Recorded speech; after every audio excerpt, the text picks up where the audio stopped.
తాకట్టులో ఉన్న బంగారాన్ని విడిపించి ఆ రోజున్న మార్కెట్ ధర కట్టి మిగిలిన డబ్బును మీకు అందిస్తుంది ఎస్వీఎస్ గోల్డ్. హిట్లర్ అన్న సినిమా రీమేక్ యాక్చువల్గా.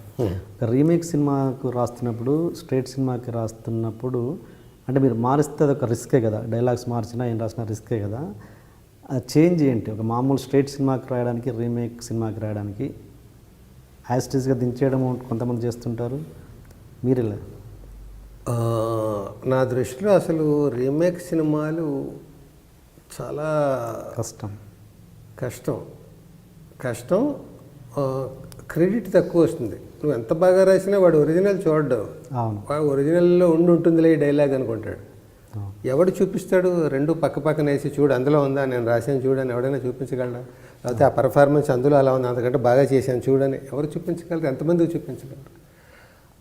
ఆ రకంగా శ్రమ ఎక్కువ పడాలి. ఒరిజినలే రాస్తే ఏదో డబ్బింగ్ సెన్సార్ స్క్రిప్ట్ రాసేవాడు రాసేసినట్టు ఉంటుంది. లేకపోతే వాడే ఇటురా అంటే ఏమో ఇటు వాంగో ఇటు ఏవండి ఎన్నాంగో ఎంగ పారంగో ఏవండి ఇటు చూడండి అని ఉంటుంది ట్రూ ట్రాన్స్లేషన్, తమిళ్ తెలుగుది. కానీ మన తెలుగుకి వచ్చేటప్పటికి ఏవండి ఇటు చూడండి అని అన్నాం మనం, చూడండి అంతే మన ఎక్స్ప్రెషన్ అది. అదే కాకుండా గ్రామరే కాకుండా అతను ఎక్స్ప్రెషన్ ఇచ్చాడు, మనం ఇంకో కొత్త ఎక్స్ప్రెషన్ ఎలా ఇవ్వాలి? అంతొద్ది చాలు అందులో లేదు.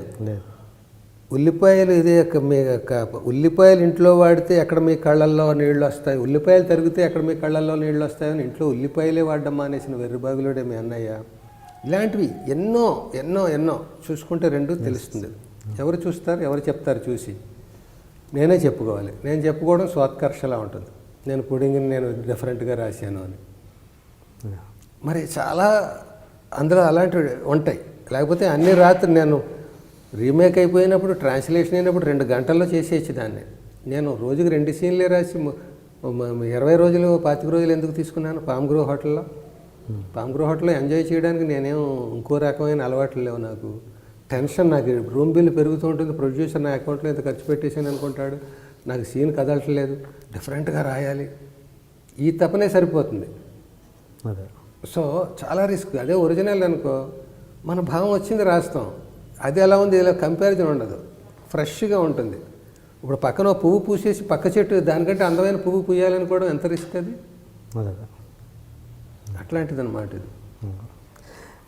మీరు అంటే ఓకే, మీరు ఎక్కువగా కామెడీ రచయితగా, ఇలాంటి ఎమోషనల్ సీన్స్ రచయితగా బాగా జనాలకి, ఇండస్ట్రీ వాళ్ళకి, ప్రేక్షకులకు తెలుసు. కానీ చాలా విచిత్రంగా మీరు ఓంకారం అనే సినిమాకి రాశారు, రాజశేఖర్ ఉపేంద్ర డైరెక్టర్గా. కానీ అది ఏంటంటే అది జనాలు ఇప్పటికీ చాలామందికి తెలిసి ఉండదు, మీరు దానికి రైటర్ అనే విషయం చాలామందికి తెలియదు, ఏది డైలాగ్ రైటర్ అని. అసలు అలా ఎలా సెలెక్ట్ చేసుకున్నారు మీరు? ఒక యాక్షన్ సినిమాకి ఎల్బి శ్రీరామ్ ఏంటి అనేది ఎవరు అసలు ఆ డైరెక్టర్కి తెలియక తీసుకున్నారా? ఇందాక దాంట్లో డబ్బింగ్ సినిమాలు అది ఆ టాపిక్లోనే చెప్దాం అనుకుని అన్నం ఉడికేసింది, నువ్వు అడిగిన దానికి సరిపోయింది అనుకుని ఆపేసాను. కానీ అది నువ్వు మళ్ళీ అడగడం నేను అన్ఎక్స్పెక్టెడ్, అది కూడా ఇప్పుడు చెప్పచ్చు. ఓంకారం అనే ఓం సెన్సేషనల్ హిట్, మామూలు హిట్ కాదు. ఉపేంద్ర ఆ వేషం వేశాడు, ప్రేమ ఇందులో కూడా ప్రేమే, అందులో కూడా ప్రేమే. కేవీకే మన ఈయన సత్యనారాయణ గారు, కేవీ సత్యనారాయణ గారు ప్రొడ్యూసర్.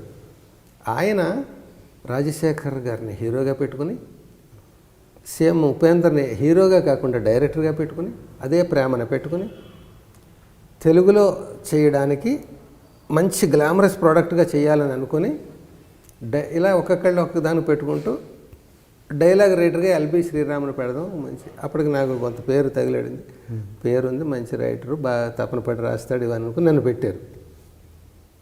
పెట్టాక నేను ముందు నాకు ట్రాన్స్లేషన్ స్క్రిప్ట్ ఇచ్చారు. ఇచ్చిన తర్వాత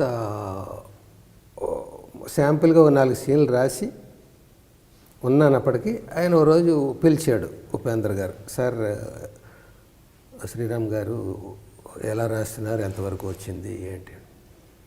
సారీ అండి, ఇంకా ఎలా బాగా రాయాలనే తపనతో 4 సీన్లు రాశాను ప్రస్తుతానికి. టైం అప్పుడు 2 రోజులు 3 రోజులు అయిపోయింది. పైగా మీరు అక్కడ పెద్ద సక్సెస్ఫుల్ సినిమా ఇది కదా అంటే ఆయన కూర్చోపెట్టి అన్నాడు, నాకు ముందే చెప్పాలనుకున్నాను, ఇప్పుడు చెప్తున్నా. కేవి సత్యనారాయణ గారు నాకు డైలాగ్ రైటర్ని ఇవ్వండి అంటే మీ పేరు చెప్పారు, మిమ్మల్ని ఇచ్చారు. మీ గురించి ఎంక్వైరీ చేస్తే మీరు ప్రూవ్డ్ రైటర్ అని, ఒక డిఫరెంట్గా రాస్తారని ఇవన్నీ చెప్పారు, తపన పడి రాస్తారు ఇదని. నేను మిమ్మల్ని కోరేది ఏంటంటే, నాకు మీ టాలెంట్ దయచేసి ఈ సినిమాకి వాడద్దు, తప్పుగా అనుకోకండి. ఎందుకంటే కన్నడంలో అది హిట్ అయిన సినిమా. అది అక్కడ నేను డైరెక్ట్ చేశాను, ఇక్కడ నేనే డైరెక్ట్ చేస్తున్నాను. ఒక డైలాగ్ ఎలా చెప్పాలనేది నాకు ఒక ఫిక్స్డ్ కన్వెక్షన్ ఉంది. ఇక్కడ నా బదులు రాజశేఖర్ గారు చెప్తాడు, ఆయన చేత నేను చెప్పించాలి. పరభాష నాకు కాబట్టి నా మైండ్లో ఉన్న ఏయ్ ఆగక్కడ అని అన్నా అనుకో, ఆగక్కడనే ఉండాలి నాకు. ఏంటి ఎటు వెళ్తున్నావు, ఆగు కాసేపు అక్కడ అని రాస్తే నేను కన్ఫ్యూజ్ అవ్వడం, లేకపోతే నా ట్రెండ్ కాదు అది. నా భాష అయితే రెండు కన్నడే అయితే మేనేజ్ చేస్తాను, కానీ ఇంకో భాషలో నేను రాస్తున్నప్పుడు నాకు డైలాగ్ టు డైలాగే కావాలి. కాబట్టి దయచేసి మీ టాలెంట్ కాకుండా మీ ఇమేజ్నే నాకు వాడండి. మీ టాలెంట్ ఈ సినిమా వరకు నాకు వద్దు. ఇప్పుడు మరి ఏం చేద్దాం? టాలెంట్ వాడకుండా నాది యాజ్ ఇట్ ఈజ్ రావాలంటే ఏం చేయాలంటే, నేను అన్నీ ఇంగ్లీష్లో చెప్తాను, వెంటనే దానికి మీరు తెలుగులో రండి. ఎదురుగా కూర్చుందాం, టేబుల్ మీద చెరో కుర్చీ వేసుకొని. వేరే హోటల్ రూమ్ అది కాదు, ఇక్కడ ఆఫీసులో కూర్చో. లుక్ హియర్, ఇటు చూడు, shut up normal, please think. కొంచెం ఆలోచించు. నేను అనగానే మీకు ఏమో ఇంకా ఆలోచించకండి మీరు. నేను అనగానే మీకు ఏం తడుతుందో మీరు అది రాయండి, మీకు ఉన్న అనుభవంతో. అందులో ఏమొస్తే అది భలే ఉంది కొత్తగా అనేది అనుకున్నాను. 3 సిట్టింగ్స్లో 3 హాఫ్ డేస్ 3 ఫుల్ డేస్ అయిపోయింది మొత్తం స్క్రిప్ట్. అది కూడా ఆడుతూ పాడుతూ, ఆయన ఏదో లంచ్ బ్రేకులు, బ్రేక్ఫాస్ట్ బ్రేకులు, ఇలాగ అన్నీ అవుతూ గ్యాపులతో అలా రాస్తే 3 రోజులు అయిపోయింది స్క్రిప్ట్. లేకపోతే నేను 30 రోజులు రాసేవాడిని. ఇలా మదన పడుతూనే ఉండేవాడిని, చెరుకు పిప్పు తిప్పుతూనే ఉండేవాడిని, అలా ఉండేది. భలే ఉంది ఇలాగ అనుకున్నాను. అలాగే నాకు క్రాంతికుమార్ గారి దగ్గర అరుంధతి సినిమా, సౌందర్య, అందులో నేను ఆయనతో నన్ను బాగా ప్రేమించేవాడు ఆయన. ఆ ఒక్క పాడితే అదిగా ఎక్స్పీరియన్స్ తప్ప.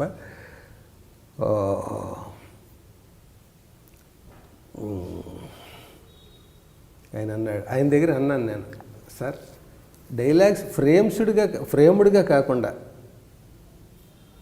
ఒక ఫ్లోలో మామూలు కలోకియల్గా వాడతాం కదా మన జీవితంలో. సార్ డైరెక్టర్ గారండి రాద్దాం అనుకున్నానండి, కానీ అదేనండి ఆ సీన్ రాత్రి అండి ఏదో డిస్టర్బెన్స్ అండి, ఇలా ముక్కలుగా మాట్లాడతాం. ఫ్రేమ్డ్గా ఉండదు కదండి, అందులో ఫీల్ ఉంటుంది కదా. అలాగ సినిమా స్క్రిప్ట్ రాస్తే ఎలా ఉంటుంది అన్నాను. బాగుంటే చేద్దాం అన్నాడు ఆయన. మళ్ళీ నేనే ఛాలెంజ్ పెట్టుకోవడం, నేనే దానికి ప్రూవ్ చేసుకోవడం. రాశాను, నచ్చింది ఆయనకి. 2 సీన్లు ఇచ్చి రాసి వినిపిస్తుంది. మొత్తం అంతా ట్రెండ్లో రాశాను. నువ్వు కావాలంటే అరుంధతి ఆ దృష్టితో చూడు, అన్ని డైలాగులు అలా ఉంటాయి. కానీ మరి అలా కంటిన్యూ చేయడం కష్టమే. మన ప్రాసలు, మన పంచులు, మన ఈ ట్రెండ్ మెయింటైన్ చేయాలి కదా. అన్నీ అలా కలోకియల్గా రాస్తే కూడా అది రామ్ గోపాల్ వర్మ గారి స్టైల్ నిజానికి అది. ఆయన దాంట్లో అలాగే ముక్కలు గాను ఎక్స్టెన్షన్లు గాను ఉంటాయి డైలాగులు. ఆ ఫ్లోలో ఏమొస్తే అది 100 రూపాయలకి మర్డర్ చేసిన రోజులు ఉన్నాయి. ఆ ఫ్లోలో ఏమొస్తే అది కదా. అలాగా అన్ని రకాలు ఒక్కొక్కటి అనుభవం. అంటే మీరు చాలా ఆత్మాభిమానం గల వ్యక్తి కదా, చాలా కదా. అంటే ఇప్పుడు దురాత్మాభిమానం.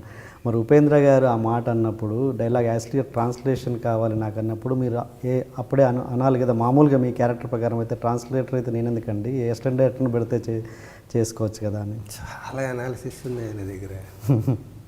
ఏది వదలవు కదా, నువ్వు చెప్పేసాడు బాగానే చెప్పాడు అని ముందుకెళ్ళవు కదా, మొత్తం కూలంకషంగా నిజంగా అనాలి. కానీ నాకంటే ఛాలెంజెస్కి నేను ఇష్టపడతానయ్యా. ఇలా రాయి అన్నాడు, పోనీ అలా ఎందుకు రాయకూడదు, బాగానే ఉంటుంది. నేను ఇలా కలోకియల్గా మాట్లాడతానని అరుంధతిలో అన్న నేను, ఇతను నాకు ఎలా కావాలో అలా రాయండి. అది ట్రాన్స్లేషన్ అయినా నీ ఇష్టం వచ్చినట్టు రాయమంటున్నాడు కదా. ఓకే, అండర్స్టాండ్ కింద నించో అని రాయమంటలేదు కదా. అర్థమైందా? అండర్స్టాండ్కి మీనింగ్ ఏంటి? అండర్స్టాండ్ కింద నించో కాదు, అండర్స్టాండ్ అర్థమైందా అండర్స్టాండింగ్ నువ్వేం రాస్తావు అదే రాయి, ఓకే. కింద నించో అని రాయమని బౌండరీస్ ఇవ్వలేదు ఆయన. నేను అంటూ ఉంటాను, దానికి కరెక్ట్ తెలుగులో మీరు ఫీల్ అయిన తెలుగు రాయండి అన్నాడు. ఓకే. నాకు స్వాతంత్రం ఇచ్చినట్టే, కానీ ఆలోచిస్తూ ఫ్రేమ్ చేస్తూ రాయొద్దు. నేను నా స్క్రిప్ట్ నేను ఇంగ్లీష్లో రాసుకున్నాను. ఎప్పుడైతే నేను తెలుగులో చేయాలనుకున్నానో డైలాగ్ రైటర్తో నాకు ఈ ప్రాబ్లం వస్తుందని నేను ఊహించి ఇంగ్లీష్లో రాసుకున్నాను. నాకు కన్నడ వచ్చు, ఇంగ్లీష్ వచ్చు, తెలుగు ముద్దగా వచ్చు. అదే. దాన్ని ముద్దుగా రాయండి మీరు. నేను అంటాను, మీరు వెంటనే రాయండి. అదే ఎల్బి శ్రీరామ్ స్టైల్, అదే అనుకుందాం ఈ సినిమాకి. ఓకే. నాకు నచ్చింది అది. అలాగే క్రాంతి కుమార్కి ఇచ్చిన ఆఫర్ ఆయనకి ఇచ్చింది నాకు నచ్చింది. ఇలాగే ఇంకో అనుభవం చెప్పాలంటే రైటర్గా చాలా ఉన్నాయి. సంగీతం శ్రీనివాసరావు గారు, ఆయన అంటే నాకు విపరీతమైన అడ్మిరేషన్. నాకేంటి అందరికీనా, ఎందుకంటే ఆయన వయస్సు రీత్యా, ఇందాక మాయాబజార్ గురించి మనం అది ఎందుకు ఆ గొప్పది ఏదో టాపిక్ వచ్చింది ఇందాక. ఇండియన్ బెస్ట్ స్క్రీన్ ప్లే సినిమాల్లో మాయాబజార్, షోలే అని చెప్తారు. అది పెద్దవాళ్ళు అన్నమాట, నేను ఇచ్చిన సర్టిఫికెట్ కాదు అసలు. నాకు అసలు ఆ సినిమాని అర్థం చేసుకోవడానికే చాలా కష్టం అవుతుంది. పాండవులే లేకుండా భారతాన్ని చెప్పిన సినిమా, ఇలా చాలా ఉన్నాయి దాని క్వాలిటీస్. పెట్టి మాయా పెట్టి, ఎస్వి రంగారావు గారు, సావిత్రి వాళ్ళు ఒకళ్ళొకళ్ళు మార్ఫింగ్లు అవి అవ్వడం, అవన్నీ కొత్త రోజుల్లో. చాప ఎలా తెరిస్తే మురుచుకుపోవడాలు ఇవన్నీ. సో అట్లా ఆ రోజులు అప్పటి నుంచి ఉన్నాడు ఈయన ఈ సంగీతం శ్రీనివాసరావు గారు. పాత రోజుల సినిమాల దగ్గర నుంచి ఉన్న, అప్పుడు అసిస్టెంట్ డైరెక్టర్గా, అసోసియేట్గా అలా ఉన్న ఆయన. ఇప్పటికి ఎంత ఎనర్జీ లెవెల్స్ అంటే ఆయనవి, ఏ కుర్రాడితో అయినా పోటీ పడగలడు ఆయన. ఆయన దగ్గర నేను చెయ్యాలని కోరిక నాకు అప్పటి నుంచి. ఒక ఛాన్స్, ఒక్క సినిమా నాకు అట్లా. విశ్వనాథ్ గారి దగ్గర సినిమా, బాపు గారి దగ్గర, జంజాల్ గారి దగ్గర ఛాన్స్ లేదు. బాపుకి రమణ గారు ఉన్నారు, జంజాల్ గారు జంజాల్ ఉన్నాడు. ఇలా కొందరు దగ్గర చేయాలని కోరికలు. ఆ కోరికలు ఆయన దగ్గర చేయాలి ఎప్పుడైనా. లెజెండరీ, ఆ పాతకాలం నాటి ఆయన కామెడీ అంతా భలే ఉంటుంది. ఆ స్లాబ్ స్టిక్ అదంతా భలే ఉంటుంది. నేను కూడా కామెడీ ప్రూవ్ చేసుకున్నవాడిని ఇవన్నీ అని కలలుగా అన్నాను. తీరా రాజేంద్ర ప్రసాద్ గారి సొంత సినిమా మేడం, ఇంకేంటి నా హీరో, నా స్టార్టింగ్ సినిమాలన్నీ హీరో రాజేంద్ర ప్రసాద్ గారు. అప్పులప్పారావు, ఆ ఒకటి అడకు, ఇలా స్టార్టింగ్ సినిమాలన్నీ రాజేంద్ర ప్రసాద్ హీరో. అప్పట్లో నేను వేరే హీరో అయినా కూడా ఈయన ట్రెండ్ని దృష్టిలో పెట్టుకుని ఇదే డైలాగ్ ఈయన ఇలా చెప్తాడు, ఆయన నోట్లోంచి వస్తే కొత్తగా ఉంటుంది, అలా కొంచెం అట్లా బ్యాలెన్స్ చేసుకుంటూ రాశాను. అప్పుడు ఆ కొత్త ఆర్టిస్ట్కి కొత్తగా ఉండేది, ఇది ఇమిటేషన్లా కాకుండా. అలాగా మన హీరోయే ప్రొడ్యూసర్ మేడంలో అని ఆయన ఇంటికి వెళ్ళాను, రాజేంద్ర ప్రసాద్ ఇంటికి. అంటే ఏంటి ఎలా వచ్చారు, బాబాయ్ ఏంటి నిజమా, ఆయన స్టైల్లో ఉత్సాహంగా మాట్లాడాడు. మేడం సినిమాకి డైలాగ్స్ అవకాశం ఇస్తారేమో అని వచ్చాను అడగడానికండి. నా ఎల్బి శ్రీరామ్ ఛాన్స్ కోసం ఇంటికి వచ్చి ప్రొడ్యూసర్ని అడగడమా? Insult, you are writing, you are my writer అన్నాడు ఆయన. ఇంకా మనకి కాదండి, నాకు ఎప్పటి నుంచో కోరిక. ఇంకో సినిమాకి అయితే నేను సిగ్గుపడేవాడిని అడగడానికి. ఆయన దగ్గర రాయాలని నాకు కోరిక అండి. మీరు ప్రొడ్యూసర్, ఆయన దగ్గర ఎలా అడగగలను, నేను అడగలేను. మీరు ప్రొడ్యూసర్, మిమ్మల్ని అడిగేయచ్చు. అందుకని ఒక ఛాన్స్ చూద్దాం, మీరు కమిట్ అయ్యి ఉంటే ఓకే, లేకపోతే మీరు రాస్తున్నారు ఫలానా చోట రండి, నేను చెప్తాను శ్రీనివాస్, ఇవన్నీ అన్నారు. అంతే. తర్వాత అనుకోకుండా ఏమైందంటే, ఆ ఊళ్ళో ప్రతాప్ హోటల్ అని అక్కడ ఉండేది చెన్నైలో. అక్కడ సిట్టింగ్స్, డైరెక్టర్ గారు వచ్చేవారు కాదు, ఈ కో డైరెక్టర్స్ వాళ్ళు నేను. ఆ క్రేజీ మోహన్ అన్న ఆయన తమిళ్లో రాసేసాడు మొత్తం. ఓకే. ఆ స్క్రిప్ట్ తమిళ్లో రాసింది, కో డైరెక్టర్లు తమిళ్ నుంచి తెలుగు ఏంటో చెప్తారు, అది నేను తెలుగులో రాయాలి. ఇప్పుడు సేమ్ ఉపేంద్ర టాపిక్ లాగి. ఇదేంట్రా ఇలా వచ్చింది. అప్పటికి నేను ఇంకా ఇది రాయలేదు, ఓంకారం రాయలేదు. ఓంకారం హైదరాబాద్ షిఫ్ట్ అయ్యాక 94లో షిఫ్ట్ అయిన తర్వాత రాశాను. అది మద్రాసులో ఉండగా అనుభవం. ఇదేంటిది, నేను ఎంతో కలల కన్నా చోట crazy Mohan great writer doubt లేదు. అది నేను యాజ్ ఇట్ ఈజ్ రాస్తే ట్రాన్స్లేషన్ అవుతుంది కదా, నా అర్జీ ఎలా తీరుతుంది, ఇలా రాయమంటున్నారంటే ట్రాన్స్లేటర్ కదా, దానికి కావాలి, రైటర్ కాదు కదా అనుకుని, సరే పెద్దవాళ్ళతో అట్లా మనం అలా అనకూడదు, ఛాన్స్ ఎందుకు వచ్చిందో రా అని రాశాను. రాసిన తర్వాత అంతా నన్ను నేను కళ్ళాలు వేసుకొని నోటికి దానికి కళ్ళాలు వేసుకొని రాశాను. కో డైరెక్టర్ వాళ్ళు చెప్తుండేవారు, ఆహా ఇలాగ రాసేవారు. షూటింగ్ హైదరాబాద్. నాకు ఇక్కడ లోపల ఇంకొకటి 2 అవకాశాలు ఉన్నాయి ఇక్కడ, నేను ఉంటే రాసుకునేవి. హైదరాబాద్లో నేను ఉండాలి, షూటింగ్ ఆయనకి సంగీతం గారికి దగ్గర ఉండాలి రైటర్. నన్ను అక్కడ ఎక్కడో గెస్ట్ హౌస్లో పెట్టారు. రోజు షూటింగ్కి రావాలి, రాత్రి రేపటి సీన్లు హోంవర్క్ చేయాలి. ఏం చేయాలో తెలియదు నాకు. సెట్లో ఆయన అన్నీ మార్చేస్తున్నాడు. నేను ఇంకో వెర్షన్ రాయమంటే రాస్తున్నాను, ఇది ఆయనకి నచ్చట్లేదు.